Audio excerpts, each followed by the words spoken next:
Listening Fanfiction presents How Not to Court Your Rival by Scribe Spyrer, based on the anime and manga series YuGiOh, narrated for you by Sierra Feast. It starts little, but don't most grand things. YuGiOh wakes up one morning and there's a bundle of flowers sitting on the stoop when he opens the front door. They're pretty dark purples and blues with smaller white ones littered throughout. There's a card attached, but the only thing printed on it is S. One letter, a period. That's it.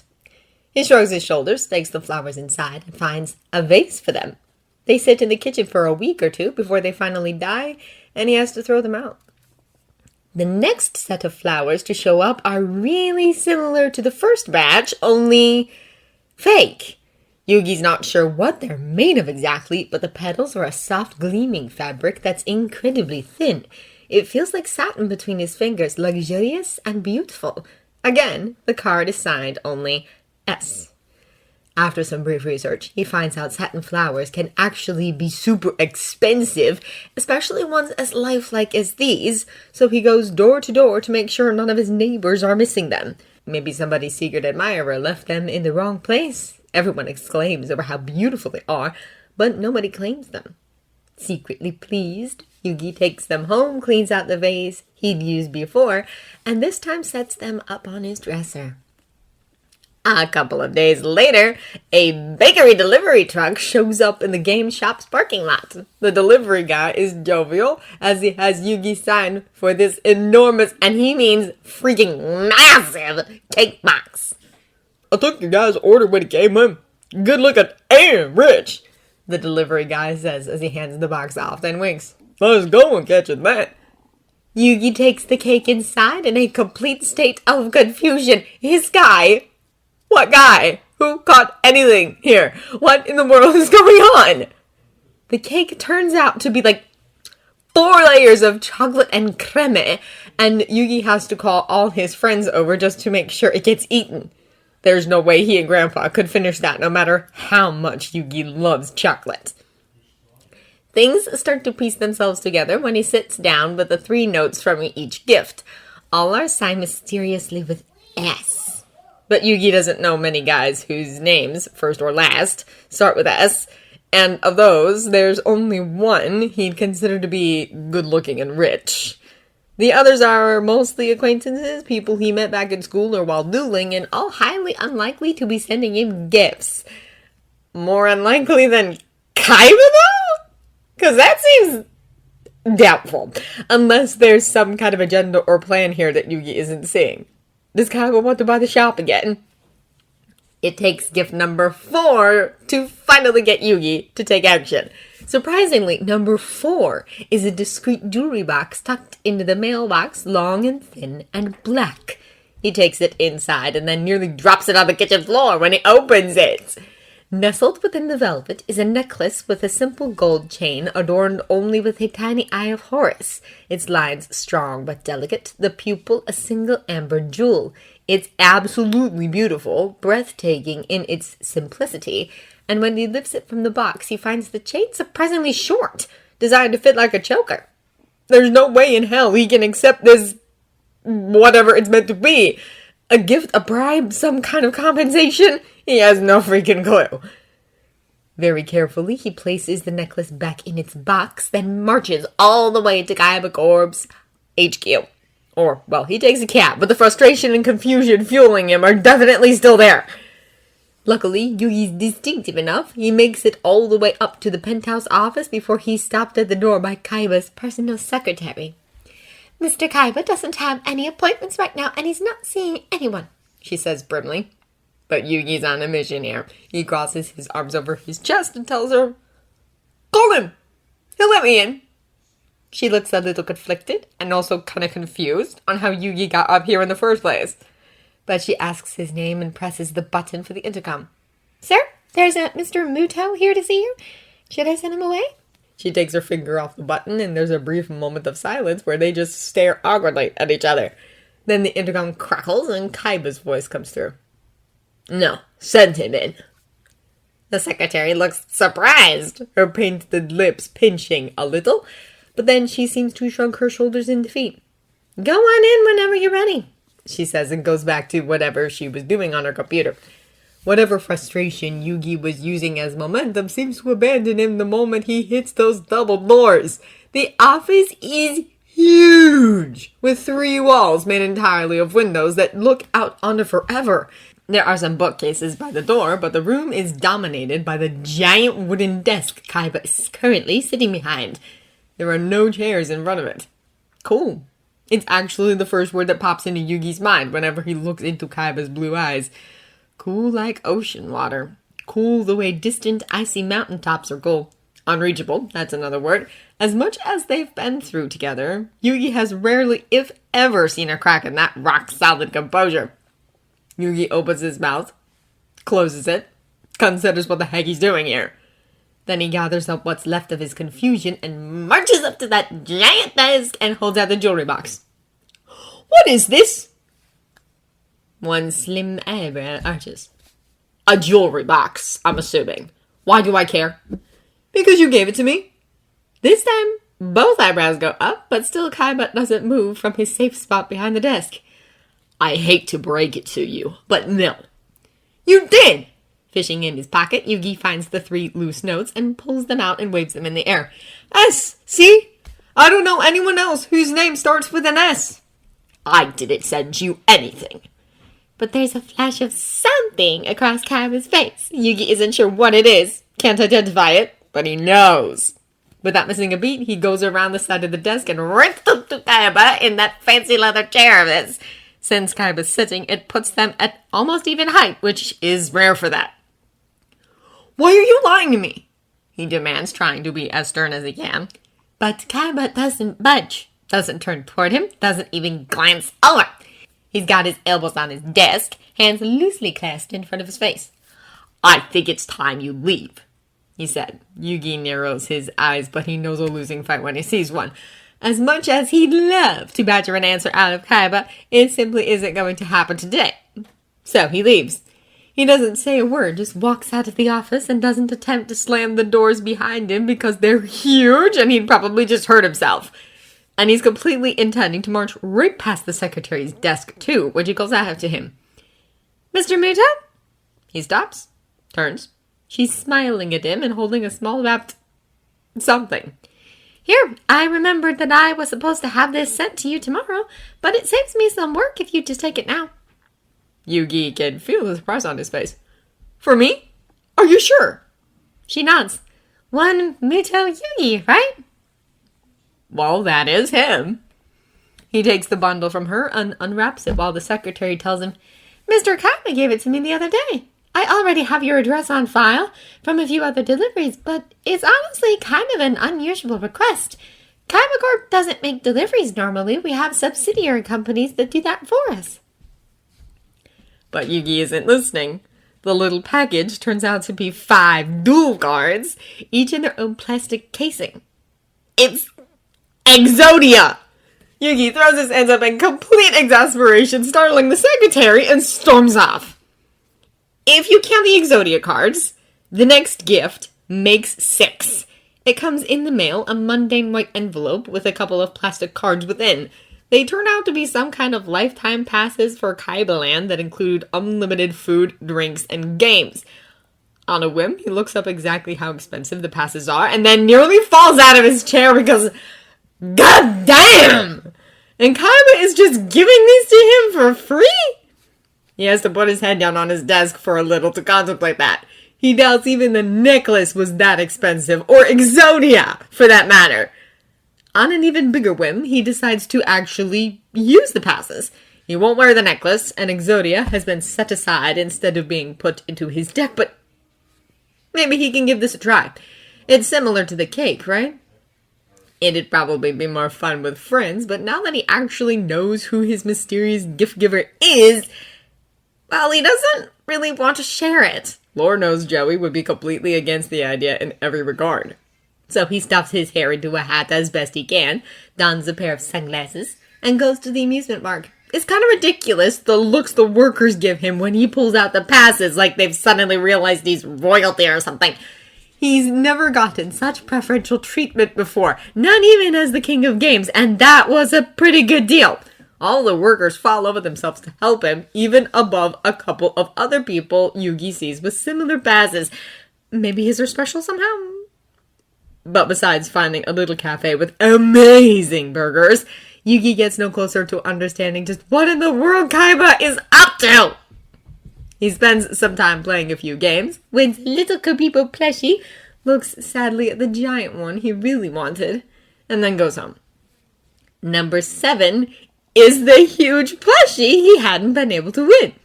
It's just kind of there one morning when he opens the front door, sitting on a stoop taller than he is, and so fluffy and soft that he just wants to use it as a bed. Instead, he lugs it inside. Really, what are the neighbors going to think? And stares at it for like an hour.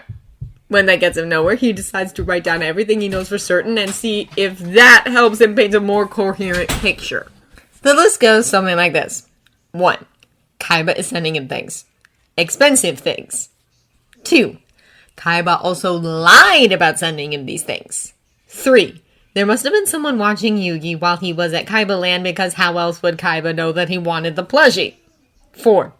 Several of the gifts could be considered overtly romantic. 5. Other gifts like Exodia and the plush were more personal. 6. He's not even sure if they're actually gifts. 7. Honestly, Yugi's not sure he wants to give them back. He will if necessary, but he kind of likes them, especially the flowers and the plush. Plus, he technically can't give the cake back. The list doesn't really do anything but make Yugi more confused, so he switches to Google instead. A quick search of what does it mean when someone sends you expensive things bring up not quite what he was expecting. Well, not that he wasn't expecting it or anything, because he was. Kind of. Kaiba sent him flowers and chocolate and jewelry. After all, he'd be an idiot not to notice the connotation. But even without mentioning those things, the results are overwhelmingly romantic in nature. Sometimes men just aren't able to express their emotions openly, one blogger writes. They do quirky little things instead to try and show us they care, or even just to grab our attention. Sending us random gifts, texting us stupid things throughout the day. Often they're just trying to let you know that you're on their mind. In response to a question on some kind of dating site, another person says, if a guy is sending you lots and lots of stuff but isn't talking to you, he might be trying to court you. He's probably really nervous about how the gifts are being received, so he's reluctant to see or hear from you. I suggest taking the initiative here. Go right up to him and tell him how you feel. How he feels. He's not entirely sure how he feels. Curious, despite himself, Yugi scrolls down the page and finds that the girl who had originally posted the question had written a reply. Thank you so much for the advice. He was totally shy and nervous, and turns out he was too scared to actually ask me out. Hence all the weird gifts. I'm so glad I listened and asked him out. He said yes immediately, and we've been together ever since. Hearts. Yugi puffs his cheeks up and then lets the air out slowly. It's a cute story, actually, but that couldn't possibly be what's happening here. No way! The next letter, gift number 8, has a single ticket to a movie theater near where Yugi lives. It's walking distance, actually, so he's been there a lot over the years. The ticket the movie is to is one he's never heard of, but a little research proves it to be some kind of animated story about duel monsters. He's a little disappointed, honestly. If it was to a romantic movie, at least he'd feel a little more confident about his whole courting theory, and maybe he'd be able to figure out how he feels about said theory. Not that the movie doesn't look cute or anything, actually, it's right up his alley. Weird. Since when does Kaiba know him well enough to pick out a movie he'd like? Coincidence? Or more weight to the courting theory? When the day finally comes, Yugi spends a long time deliberating on whether or not he's actually going to go. It's one ticket. He could ask his friends to come with him, they'd be more than happy to. But what if Kaiba is there? Maybe he wanted to go together? Not that he'd been at Kaiba Land when Yugi had gone. Mentally throwing his hands up, Yugi decides to just risk going by himself. It might chase Kaiba off if Yugi shows up with all his friends, and the worst that can happen if he goes alone is that he sees the movie by himself. As much as he loves his friends, Yugi spent more time by himself than hanging out with others. He doesn't mind being alone. The day is pretty gray and overcast on his walk to the theater. The clouds sit low and dark in the sky, and about halfway there, Yugi realizes he probably should have brought an umbrella too. But he makes it all the way without getting rained on and figures he'll just have to hope for the best once the movie ends. He hands his ticket to the lady in the booth and her eyebrows arch as she reads it. "Oh," she says, tearing part of it off and then sliding it back through the big slot. "This is the one that got bought out by one guy." "What?" "Yeah, some guy came in and bought out every seat for this showing. We told him it's probably cheaper to use one of our party packages if he needs the whole theater, but..." She shrugs and pops a gum. A little dumbstruck, Yugi takes his ticket and blankly follows directions to find the right theater. Every seat? Really? But why? Is Kaiba actually hosting a party of some kind and he invited a bunch of different people? Somehow Yugi just can't see it. But the other option is that he bought it out just for Yugi. And himself, apparently. Yugi's jaw nearly hits the floor when he sees Kaiba standing outside the theater, tapping away at his phone and looking rather pissed at it. He's dressed fairly casually, jeans and a turtleneck sweater, no leather armbands or dramatically flaring coats. His boots look worn and scuffed comfortable, instead of the shiny pair he usually wears in public, or the loafers that go with his business suits. Yugi doesn't think he's ever seen Kaiba this laid back, even glaring at his phone like it's severely insulted him. Suddenly feeling shy, Yugi clears his throat. Kaiba's head snaps up so fast, Yugi is amazed it doesn't hit the wall behind him. The angry glare in those blue eyes fades bit by bit until Kaiba's expression is blank and flat. Without saying anything, he pulls off the wall and nods towards the theater's door. Yugi opens his mouth, but then realizes he doesn't actually know what to say.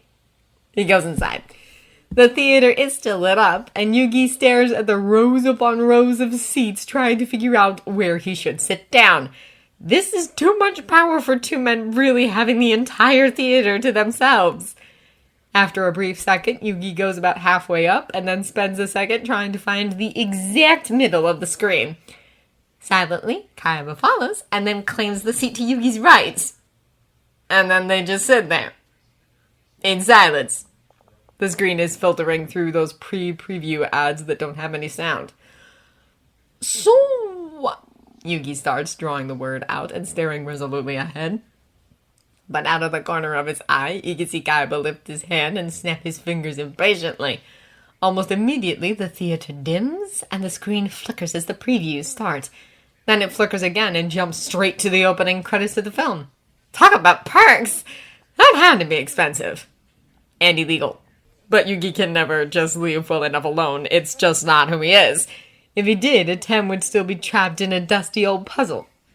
So he leans over and murmurs, "Are you done pretending you're not the one sending me gifts?" Even without looking, Yugi can feel the way Kaiba stiffens next to him. But there's no reply. Not a single beep out of the other man. Yugi tries again. "I really like some of them, you know." That seems to lessen some of the tension, but then Kaiba's head snaps down, and even in the semi-dark, that blue gaze is intense. "What do you mean, some of them?" Kaiba hisses quietly. "What did you like?" Then he shakes his head, a jerky movement, and goes back to glaring at the screen. Never mind, don't answer that. Yugi rolls his eyes and slumps back in his seat. This is going to be a long day. About 30 minutes into the movie, when Yugi has really gotten into the animated dark magician's plight, Kaiba's hand settles over his on the armrest between them. It startles Yugi, and he looks down. Kaiba's hand looks huge, covering his own, the fingers much longer, the palm wider. It's just plain weird, too, because it's not like Kaiba's actually trying to hold hands or anything. His hand is just on top of Yugi's. He glances at the man, and in the flickering of the theater, he thinks he can see a faint flush on Kaiba's cheek. But Kaiba isn't looking at him or acknowledging him in any way. Yugi frowns and, leaving his hand where it is, goes back to watching the movie. The moment before the credits start to roll, Yugi decides to take his chance. He's not letting Kaiba get away without a straight answer, okay? So he turns his hand over and quickly threads his fingers through Kaiba's, causing the other man to jump. The lights come up and Kaiba turns to look at Yugi, his eyes a little wide, cheeks still kind of flushed. Yugi glares resolutely back. We need to talk, he says sternly and watches those blue eyes flicker down to their hands and back. Damn straight, Kaiba, you just got yourself trapped! Were they dueling, Yugi would be activating his game-winning trap card and Kaiba would be cursing and yelling. Instead, they sit there alone in the theater, the screen gone dark. What? Kaiba finally rasps out the word so toneless it's not even a question. How long are you planning on doing this? Yugi asks. The hand in his is warm, distracting. He wants to squeeze it comfortingly, but the slightly panicked expression on Kaiba's face says that might be going a touch too far. What do you mean? Scratch that! He wants to squeeze hard enough to hurt because obviously Kaiba needs the incentive! The gifts! Yugi exclaims. All the stuff you've been sending me, the necklace, the stuffed animal, this! He waves his free hand to indicate the theater and then throws it up in exasperation. Eventually, you're going to have to tell me what's going on here. What are you trying to do? He huffs out a breath and tugs on Kaiba's hand a little, making the man look up and meet his eyes again. More quietly, Yugi asks, What do you want from me? They stare at each other, Yugi beseeching. Kaiba shuddered and closed off. The palm against Yugi's is growing slick with sweat, and despite the man's non-expression, Kaiba's cheeks are starting to flush even worse than before. Why, oh why is he so difficult? Are you trying to court me? Yugi finally asks. Kaiba lets out a huffy kind of breath that could be considered nervous laughter. Court? He echoes, his eyes flickering anywhere but Yugi. Yes, court, Yugi says slowly. You know, date, woo, charm, chase, pursue, seek my hand in marriage. I could go on all day here. At the very least, Kaiba is no longer trying to play it cool. His expression is one of vague horror, and he makes a strangle noise that Yugi thinks might be with the word marriage. Then he splutters, says, That's not... Stops. Tries again. I'm not trying to... Then what are you trying to do? Yugi interrupts, perhaps a touch angrily. Kaiba's whole body seems to deflate. His shoulders slump, his head hangs low, brown hair now concealing most of his face. I'm not trying to marry you, he grumbles, and despite the way he's not meeting Yugi's eyes, Kaiba's voice is petulant, but at least it's clear now and not garbled. It's too early for that, idiot. Yugi lifts his eyes heavenward and prays for perseverance. So you are trying to court me then? I wasn't just trying. Kaiba snaps, and Yugi's never quite seen fire like this in those blue eyes before, not even while dueling. I was courting you, and then you went and ruined it. Kaiba, you can't court someone if the other party doesn't know what's happening. If it's possible to look smug and angry at the same exact time, somehow Kaiba manages to pull it off. Too bad I already did. This time Yugi throws both hands in the air in exasperation, thus releasing Kaiba. Luckily, he doesn't take his chance for freedom and just continues to smirk the asshole. You could have told me, Yugi practically yells. Don't you think it would have been easier? Just ask me out next time, you giant jerk! Kaiba frowns and crosses his arms defensively over his broad chest. Would you have said yes? He asks, quiet and serious. In a heartbeat, Yugi opens his mouth to say, yes, obviously, but then snaps it closed as the implication sinks in. Would he really have, if Kaiba had come to him a month ago and asked him out, completely out of the blue, with no warning or explanation? Probably not. He would have been too suspicious, most likely. Heck, he'd originally thought the gifts were some kind of bribe to get him to sell game games. Exactly. Kaiba huffs. You still could have made your intentions more clear, Yugi insists. I sent you flowers. There's a blush on Yugi's cheeks now. He can feel it. You're the one who denied even sending them in the first place. Why would you bother lying about that? Your receptionist routed you out like 2 seconds later, I hope you know. Kaiba mumbles something unsavory about said receptionist under his breath. Then he sighs and looks up, though he doesn't seem to be looking for patience, but rather bracing for something. I was angry, okay? He admits. You weren't wearing the necklace. I thought you would. With a huff, he runs a hand through his hair and seems to give up. Yugi can't decide whether it's freaking adorable or really annoying. You decided to be petty because I didn't wear the necklace, he deadpans. Kaiba averts his gaze, and that's about as much confirmation as Yugi needs. With a long, drawn-out groan, he drops his face into his hands and contemplates all of his life choices. Why? He mumbles into his fingers. Why are you making this so difficult? Why am I making this so difficult? Why does it even have to be difficult in the first place? A small touch on his shoulder surprises him into silence. Kaiba pats him awkwardly and then kind of clears his throat. Everything about us is difficult, he offers rather timidly for Seto Kaiba. But it makes Yugi laugh anyway. You're not wrong, he tells his laugh, but then finally looks up again. Kaiba doesn't look angry anymore, or even all that embarrassed, though his cheeks are still flushed. Instead, he looks almost helpful. It's a good look on him, honestly. Softens the lines of his face and thaws the chill of his eyes. So, Yugi says, leaning forward just a touch. Are you going to ask me out, or what? The breath Kaiba sucks in is audible. For a moment, Yugi thinks he's going to run away, shrink away, and hide behind a wall of anger and heat. But he mimics Yugi instead, leaning forward a little. That depends. And oh, his voice is strangled. Yugi's really starting to find that adorable. Will you wear the necklace? Yugi rolls his eyes, but grins. Yes, I'll wear the necklace. Then go out with me. That wasn't a question. It's Kaiba's turn to roll his eyes. Fine. Will you go out with me? Yes, Yugi says primly, then stands and offers Kaiba his hand. Come on, I'm sure the staff is getting ready to grab brooms and start shooing us out of here.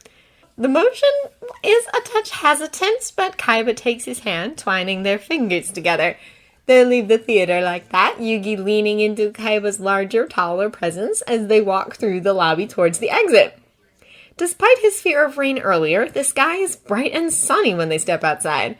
Yugi lifts his face to the warmth, smiling, and can feel Kaiba's gaze on him even warmer. End of How Not to Court Your Rival by Scribes Barrer.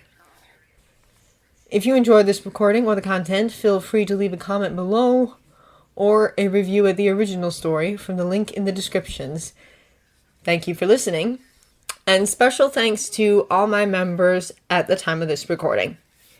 Leo O'Connell, Tsukishima Ho, Emma James, Sam Trusty, Ren, Nikki V, Pearl Evans, Sandra Knight, Anime Simp, Camila Campos, Mackenzie Schaff, Bubbles M, Racy Gypsy Girl, Helen Hunt, Kim Board, Patch Me, Dee Wolfram Walker, Tara Ward, Twila Major, Viola Thompson, Rebecca Robertson-O, Amanda Greer, Saren St. John, Jart Game, Danielle Leonard, Abby, Helena Bressford, Pure Angel, Lorraine Johnson Bowen, Wolfgirl1234, Tristan Ward, Samira Williams, Student MHA26, Nicole Barelli, Marcia Spears, and Azriel Darkheart.